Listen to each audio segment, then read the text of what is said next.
লোকটি চোখে দেখে না, অন্ধ, কিন্তু নামাজের প্রতি তার এমন মহাব্বত। দেখেন, বাড়ি থেকে মসজিদ যাওয়ার জন্য রশি একটি রিংয়ের সাহায্যে লাঠি ধরে কীভাবে মসজিদে জেগে যাচ্ছে। ভিডিওটি সবাই শেয়ার করে দিন। আর কত বলবো ভাই, নামাজের গুরুত্ব অপরিসীম। দেখেন, একজন কাঁচা বাজারের দোকানদার সময় হয়েছে, দোকানেই দাঁড়িয়ে গেছে নামাজের জন্য। মাশাআল্লাহ, ভাইটি কোরআন তৈরির কাজে ব্যস্ত। দেখেন কত স্পিডে কাজ করছে।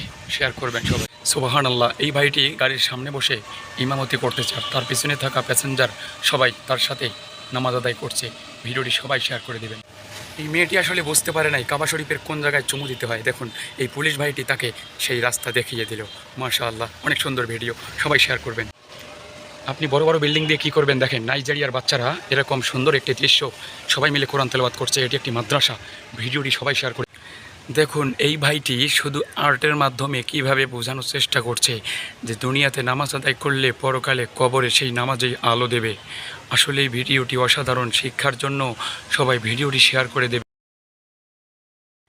এই ভাইটির আর্ট করে দেখিয়ে দিচ্ছে নামাজে দাঁড়িয়ে রুকু সেজদা কীভাবে যেতে হয়, কিভাবে কি করতে হয়। আমি দোয়া করি এই ভিডিওটি যারা দেখে শেয়ার করবে, আল্লাহ যেন তাকে 5 ওয়াক্ত নামাজ পড়ার তৌফিক দান। মহান আল্লাহ তাআলা চাইলে কী না করতে পারেন। দেখেন, একটি পাথর ঝুলন্ত অবস্থায় আছে, আর এখান থেকেই ঝর্ণার মতো শুধু পানি আর পানি বের হচ্ছে। ভালো লাগলে সবাই শেয়ার করবে। এরকম মসজিদ আপনার জীবনে আপনি কমই দেখেছেন। এটি হচ্ছে কাশ্মীরের একটি মসজিদ। দেখুন ভিতরের অংশ দেখতে কত সুন্দর।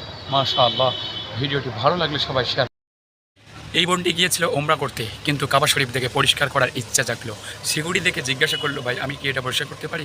অনুমতি নিয়ে সেই কাবা শরীফের নিচের অংশ পরিষ্কার করছে। এরকম ভাগ্য কজনের হতে পারে?